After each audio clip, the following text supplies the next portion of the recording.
Bonjour à tous, professeur Kilroy. Deuxième cours de la journée, Tsunade cette fois. Tsunade, c'est un perso que je trouve très accessible, qui a des bonnes versions dès le début. Je pense à la Tsunade Sanine, qui une fois percée fait un healer tout à fait correct pour les joueurs free-to-play. Et on va voir ça tout de suite. Donc déjà, élément haut, comme je l'ai dit avec Kisame, plutôt un bon élément. Les ninjas qui frappent terre aujourd'hui dans la méta, à part les deux Hashirama, il n'y en a pas. Et les dégâts des deux Hashirama, on va pas se mentir, c'est pas exactement ça. Donc elle a les tags Senju, Konoha, une de ses versions elle tag Kage, ou toutes, je ne sais plus. J'ai pas vérifié, j'ai pas fait mon travail de recherche. Je suis un mauvais youtubeur. Bref, Tsunade Sanine on a dit. Alors, Tsunade Sanine elle se récupère gratuitement dans un des coffres il me semble. Et vous pouvez également la farmer. Il me semble qu'il y a 80 frags quelque part dans les chapitres d'histoire. Je peux me tromper mais il me semble qu'elle y est. Qu'est-ce qu'on a donc? Alors, lance-sable T3. Déjà l'ultime lance-sable T3, c'est carton rouge. Pour la majorité des persos, lance-sable T3 ça veut dire lance-sable jamais, je serai mort avant. Mais admettons. Recharge 9 tours, autant dire que vous le lancerez une fois. Ça fait quoi? Ça lui rend des HP en fonction de 80% de son ninjutsu, ce qui est plutôt correct. Ça vire tous les debuffs. Encore une fois, bon, ça va. Et à partir de là, elle lancera 2 fois son auto tous les tours. Ça, c'est un peu plus intéressant déjà. En plus de, elle restaure un petit peu plus de vie et elle lance 3 fois l'auto par tour. Alors à titre personnel, j'aurais préféré qu'elle se soigne toujours que de 80%, mais qu'elle puisse le lancer T2. Enfin, le lancer T3, c'est vraiment trop tard quoi. Elle sera déjà morte. Même à bas level, c'est compliqué. Elle a une version Y aussi. Bon alors, que du coup je vais préférer parce que c'est lançable dès le T1. Qui permet de soigner la cible, de l'immuniser au debuff pendant un tour. Bon, ça a 4 tours de CD donc c'est compliqué, mais c'est quand même vraiment meilleur à mes yeux. Dans l'ensemble, l'ultime est plutôt correct. Juste voilà, le défaut principal, c'est quand même le T3 qui est pas gérable. L'attaque Taijutsu, bon bah, elle tape pas spécialement fort. C'est pas faible, mais c'est pas terrible non plus. Mais bon, comme c'est un P4, on lui demande pas de taper fort, donc ça va. Chance de faire une petite lévitation. Et en plus 1, elle combo trap presque toujours. Encore une fois, franchement c'est un P4, les dégâts on s'en fout. Le fait qu'elle puisse combo c'est bien, mais c'est pas ce qu'on lui demande. Ok, donc son premier passif, qui a un avantage assez sympa, c'est que du coup 2 fois par tour, avant de jouer, elle va soigner 2 persos, les 2 persos les plus faibles, et virer un debuff. Donc, quand les 2 premiers tours, elle va le lancer qu'une seule fois, parce que du coup, bah, voilà, elle a que son auto. Sauf si vous jouez main terre ou killer bee et que vous vous amusez à mettre le buff auto, mais là, vous trollez quoi, clairement. Mais une fois percé, donc elle soigne 4 persos, donc votre team, 2 fois par tour. Donc déjà, ça vous fait un healer qui va soigner toute votre team. Rien que ça, déjà, c'est intéressant. Pour les joueurs gratuits, voilà. Et en plus, si vous avez réussi à atteindre jusqu'au T3, elle va le faire 2 fois par tour. Parce que bah il y a son ultime qui fait qu'elle elle lance 2 autos. Donc elle active 2 fois ce truc là. Et là par contre, une fois que vous avez réussi à atteindre le T3, vous devenez encore plus chiant à tomber.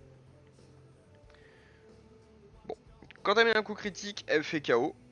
Bon bah c'est le passif du main haut, hein, on le connaît tous.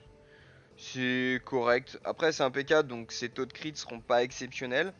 Ça peut jouer. On va pas se mentir, hein, ça peut jouer, ça peut être sympa, juste ça arrivera pas souvent. Mais en plus de, elle gagne 30% de taux de crit, donc déjà ça commence à être intéressant. Et ses dégâts critiques augmentent de 100%. Bon alors ça par contre on s'en fout complètement parce que de toute façon elle fera quand même 0 dégâts, même en crit. Et en crit elle fera peut-être autant de dégâts que votre P2 mais franchement on s'en fout.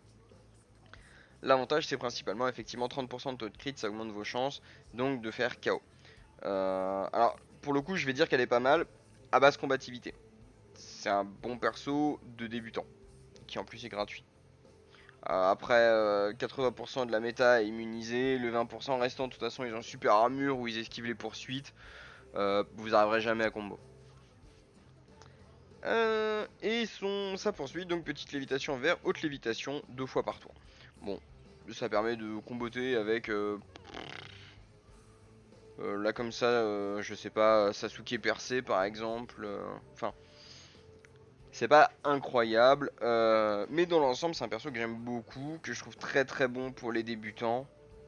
Une fois percé, ça peut vraiment vous aider. J'admets clairement que j'ai pas refait le début du jeu depuis des années maintenant, mais dans mes souvenirs, elle était très bien. Du coup, pourquoi pas quoi. Enfin, puis même si elle tombe en course vers le sommet, si les gens font encore ce truc, voilà, ça doit pas coûter cher. Une fois percé, ça doit être 3-4 points peut-être. Ouais, c'est un bon perso, on va dire. Même en arène d'ailleurs. Tsunade 5ème Hokage. Alors, oh là là. Donc son ultime se lance T2, c'est un P4, hein. Encore une fois, presque toutes les Tsunade sont des P4. Donc son ultime fait des dégâts à un perso, petite lévitation, et crit forcément. Le fait qu'elle crit forcément, c'est fort. Voilà, hein, vous le savez, les crits c'est 90% des dégâts de ce jeu. Du coup, le fait de forcer le crit, c'est intéressant. Ça a 3 tours de CD, pas de coup en chakra quasiment, 20 c'est quasiment rien. Mais 3 tours de CD ça fait mal. Son auto soigne 3 alliés. Vous avez, on va dire, environ 70% de chance de soigner 9 ou 12 personnes. Et de virer un debuff à tout le monde. Alors, 3 persos alliés, ça vous soigne votre team. Là où c'est intéressant, c'est surtout tout ce qui va être GGS, BDR, les duos éventuellement. Voilà, donc vous allez soigner tout votre camp, votre adversaire en face, il va essuyer une goutte de sueur, il va faire super, hein, je me suis fait chier, et là, tout le camp adverse a récupéré 5000 HP, voilà. C'est une excellente auto, elle soigne plutôt bien, elle peut soigner tout le camp, franchement ça se voit. Premier passif, elle fait 45% de soins en plus. Voilà, vous soignez 5000, bah maintenant vous allez soigner 7500. Vous avez un main haut qui rajoute encore 45%, vous soignez 5000, bah vous venez de soigner du 9000, 9500. Et 9500 sur 12 personnes, ça commence à se voir. C'est plutôt un bon passif. En bonus, ça se cumule du coup, comme je l'ai dit, avec le main haut ou Shizune. J'invite pas à vraiment forcer et jouer Tsunade Kage, Shizune, main haut soin. Juste main haut plus Shizune, ça suffira largement. Sa poursuite fait petite lévitation vers haute lévitation. Et elle a la neurotoxine comme la version Sanine. La neurotoxine qui du coup devient intéressante puisque vous avez l'ultime qui fait forcément le coup critique. C'est quand même pas incroyable. Le problème principal du perso c'est que il est rare, il est cher et il a aucun outil défensif en plus d'être une chips. Du coup vous pouvez le jouer, ça y a pas de souci. Mais ouais, il a quand même des petits soucis, notamment le fait que il va mourir en 2 secondes. Là, y a rien à faire, il va crever. Moi, je le joue en BDR, genre dans une de mes teams, je sais plus, je crois qu'il est en bas. Euh, bon, c'est ok, c'est pratique parce que je la joue avec Hanzo, donc Hanzo joue en P3, clean tout mon camp, et derrière, il y a Tsunade qui passe un coup et qui soigne tout le monde. C'est sympa, mais franchement, ça tient plus du même que vraiment de l'utilité. Tsunade Kimono, alors, donc ça c'est le perso qui est offert cette semaine en 3v3, que je n'ai pas. Donc je suis plutôt content, ça va me permettre de le récupérer au passage. Quand elle est sortie, j'étais très intéressé. Et puis en fait, j'ai vu 400 balles, j'ai vu que mon compte en banque faisait la gueule, j'ai vu que le perso avait pas l'air forcément incroyable et j'ai fait non, non, 400 balles, non. Donc son ultime soigne 6 alliés du camp sur 15% du Ninjutsu Tsunade, vire tous les debuffs. Et quand vous avez 100 de chakra, ça soigne 9 alliés à la place. 15% c'est peu. 15% c'est vraiment peu quand on voit que les soins en auto percés aujourd'hui c'est 25%. Même si vous soignez 6 ou 9 persos, 15% de ninjutsu c'est vraiment trop peu. Je sais pas regarder ma P1 à combien. Alors, 36 canines. Même en P1, 15% ça nous amène à quelque chose comme ouais, 5500 de soins. 5500 de soins sur 6 persos. Pour un ultime qui se lance tous les 3 tours, c'est vraiment naze. Du coup, vraiment underwhelming, il n'y a pas grand chose à en dire, il est vraiment juste pas très bon. L'auto 4 personnes, ignore Alors, la défense et la résistance. Du coup, ignore une partie, je saurais pas vous dire si c'est 10 ou 30%, j'ai un doute. Il me semble que c'est 30%, mais comme les dégâts de base sont très faibles, bah... Enfin, si vraiment vous voulez jouer ça, je vous conseille de jouer Sakura, TP, Sakura Sailor P1, au moins ce sera plus rigolo.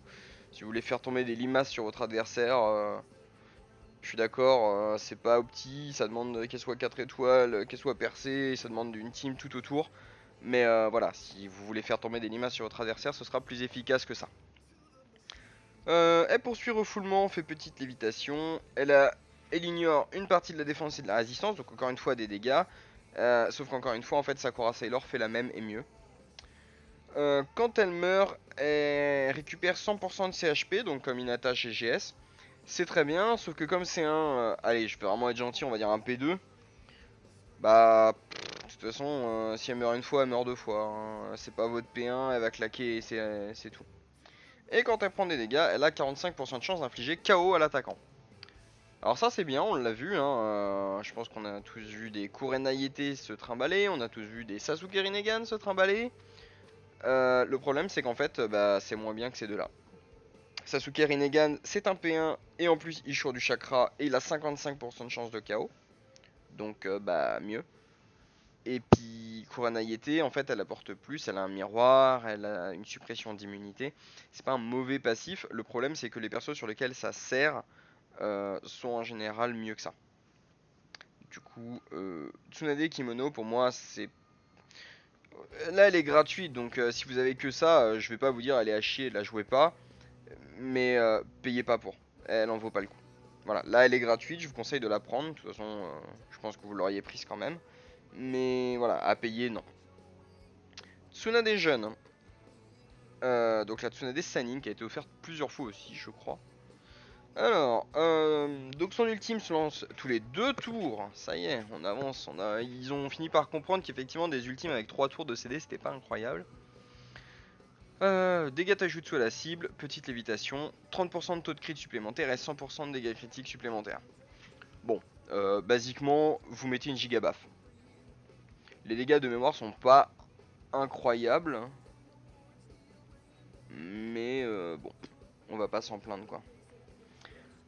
Son auto soigne 3 persos et vire un debuff, toujours sympathique. Elle poursuit petite lévitation, elle fait chuter KO, ça tombe bien. Elle combo sur son propre ultime. Elle ajoute du CC. Chaque fois qu'un ninja de Konoha de l'équipe lance une poursuite, elle gagne 10 points de chakra. Alors c'est pratique pour des teams avec voilà, Sasuke, Rinnegan, des trucs comme ça. Et quand les chakras de l'équipe sont à 100, son ultime est remplacée. Elle appelle la grande limace. Et elle soigne tout le camp allié environ les debuffs. Alors il me semble que c'est l'auto-attaque qui est remplacée, pas l'ultime. Mais dans l'idée, vous voyez le truc, c'est-à-dire que vous générez du chakra. Et puis dès que c'est votre tour, si vous êtes à 100, vous mettez un bon heal sur tout le camp. Gratuit, c'est un bon perso. J'aime bien le perso gratuitement. De base, presque tous les persos gratuits sont bons. Payant, ça me fait mal de lâcher 10 ou 12k coupons pour ça. Elle est pas mauvaise, mais elle en vaut pas forcément le coup. Si vous l'avez, c'est un perso qui est plutôt intéressant. En fait, elle a le même problème que toutes les Tsunade, c'est-à-dire pas de super armure, pas d'immunité, pas de dodge, pas d'esquive de poursuite. Elles ont presque aucun outil défensif, à part la Tsunade Kimono qui a un raise et qui est mauvais. Franchement, bon, c'est pas incroyable quoi. Et Tsunade maillot de bain. Donc, alors, la Tsunade maillot de bain, c'est le dernier perso sorti de Tsunade en Chine. C'est à cause de lui qu'on a eu un nerf du splash. Donc, pour ceux qui ne savent pas, le splash damage faisait des dégâts bruts, c'est-à-dire que vous tapiez votre cible. Et 50 ou 80% selon le skill et le perso que vous utilisiez, de ces dégâts étaient infligés en dégâts bruts autour de lui. C'est le premier perso qui arrivait avec un splash de 2 cases, donc c'est à dire que basiquement en duo, si vous preniez un perso en bas, on va dire, vous aviez de fortes chances de taper la team du gars en haut. Et en fait, ça a causé des gros soucis parce que du coup, les mecs à 2,5 millions qui se ramenaient en duo avec leurs potes à 50 000 étaient pas contents parce que du coup, les mecs jouaient Tsunade en P1 lancer leur truc sur, enfin lancer l'ultime sur le gars à 50 000. Le gars à 50 000, du coup, il prenait 400 000 dégâts parce que les gars avaient 1 million. Et en fait, c'était répercuté, du coup, 80% de ces 400 000 points de dégâts, c'était répercuté en partie sur la team du mec à 2,5 millions. Et du coup, bah, comme c'était des dégâts bruts, bah, ils se faisaient one shot. Donc, ils ont beaucoup râlé et ils ont changé ça. Aujourd'hui, les dégâts de splash, ce ne sont plus des dégâts bruts, ils sont affectés par la défense et la résistance. Donc, c'est un perso qui s'est fait nerf en 3 jours à tout casser à cause des whales qui assumait pas beaucoup de se faire péter par des mecs avec 1,5 million de moins qu'eux. Je peux comprendre, ça me ferait mal aussi, mais voilà. Donc l'ultime, dégâts inesquivables lourds à la chute, à la cible, chute, interruption, combo 16, supprime la super armure jusqu'à la fin du tour suivant et 80% de splash sur 2 cases. Alors de ce que j'avais vu, les dégâts étaient effectivement plutôt corrects. C'était pas incroyable, mais c'était plutôt bon. Chute interruption, plutôt cool. Supprime la super armure pendant un tour et demi, plutôt cool. Combo de 16, plutôt cool. Franchement, il n'y a pas grand chose à en dire. L'ultime a l'air plutôt sympa. Son auto soigne 2 ninjas aléatoires, retire un étage et octroie la fameuse immunité level 2. Donc c'était le premier perso à donner l'immunité level 2. On a bien rigolé avec ça en voyant une immunité comme ça. Donc en gros l'immunité level 2 c'est simple, ça peut pas être retiré. Donc Kushina au cachot, Kurenai dégage, voilà. Donc le deuxième perso à avoir ça, ce sera Ashura une fois qu'il aura eu son update chinoise. Pour le moment, on n'en a pas vu d'autres. C'est plutôt une bonne auto. Le simple fait de donner une immunité qui peut pas être virée, ça peut vraiment casser les couilles. Le problème, c'est vraiment que ça soit une de ninja aléatoire. Si vous avez pas de chance, c'est fini. Sa poursuite, refoulement, petite lévitation et KO, réduit de 1 tour l'ultime et ignore 30% de défense et de résistance. Ça vous permet de faire quelques dégâts. Alors là par contre j'ai vraiment pas regardé les dégâts de la poursuite. Il y a un peu de CC, ça vous permet d'ulti à tous les tours, il n'y a pas grand chose à en redire. Au début de chaque tour, confère une attaque standard additionnelle à un ninja féminin aléatoire de l'équipe et à elle-même. À elle-même c'est très bien, parce que du coup bah, ça fait plus d'immunité level 2, ça fait plus de soins, etc. Un ninja féminin aléatoire de l'équipe par contre, alors là ça devient une bonne question, parce qu'il faudrait pouvoir jouer des ninjas féminins dans l'équipe. Et ça il n'y en a pas des masses de jouables. Donc je sais pas, avec une Kushina peut-être si ça vous amuse. Je suis vraiment pas convaincu quand même. Et Charming, donc elle est immune. Très bien, première Tsunade à être immunisée. Et quand elle est attaquée, elle a 55% de chance de mettre faiblesse pendant un tour. Alors faiblesse, j'en avais parlé sur Minato. Edo, c'est le meilleur debuff non contrôle du jeu. C'est à mes yeux un bon passif.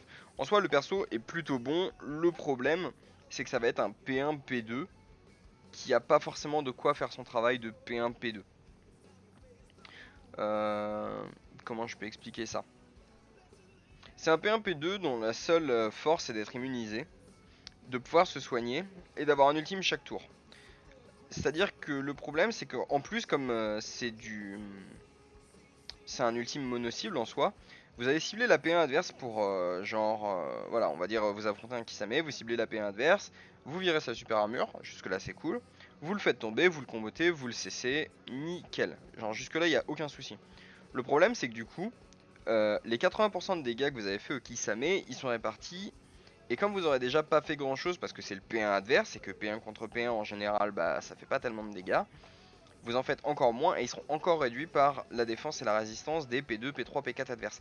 Du coup, là où Kisame ou Madara ou n'importe quel P1 du jeu actuel va juste regarder votre team, la bouffer tout cru à part le P1, bah là comme vous touchez en splash et en mono-cible, bah vous allez rien bouffer du tout. Vous allez taper la P1, vous allez sans doute la contrôler et ça c'est cool. Mais à côté vous allez faire que chi. Sa team elle va pas bouger d'un pouce. Vous allez lui faire 0 dégâts. Alors vous pourriez arguer que du coup bah il suffit de taper la P3. Sauf que le P1 du coup va rien prendre. Et puis même sans ça, ça change rien en fait. Parce que le P1 il va quand même vous péter la gueule derrière et vous êtes quand même au désavantage. Du coup, bah le problème en fait c'est juste l'ultime mono cible. Si ça avait été un ultime normal qui touchait une zone, ça aurait pu être excellent, mais c'est à peu près tout. Du coup, voilà pour Tsunade. On a eu des formes Sanin, Kage, Kimono, Jeune, une forme fanservice avec le maillot de bain pour l'été. Du coup, il ne nous reste plus qu'une Tsunade Byakugo en espérant que du coup on la reçoive un de ces quatre. Ce serait cool une Tsunade DPS par exemple. Et du coup, bah, je vais vous laisser là et passer à la troisième sur les Pain.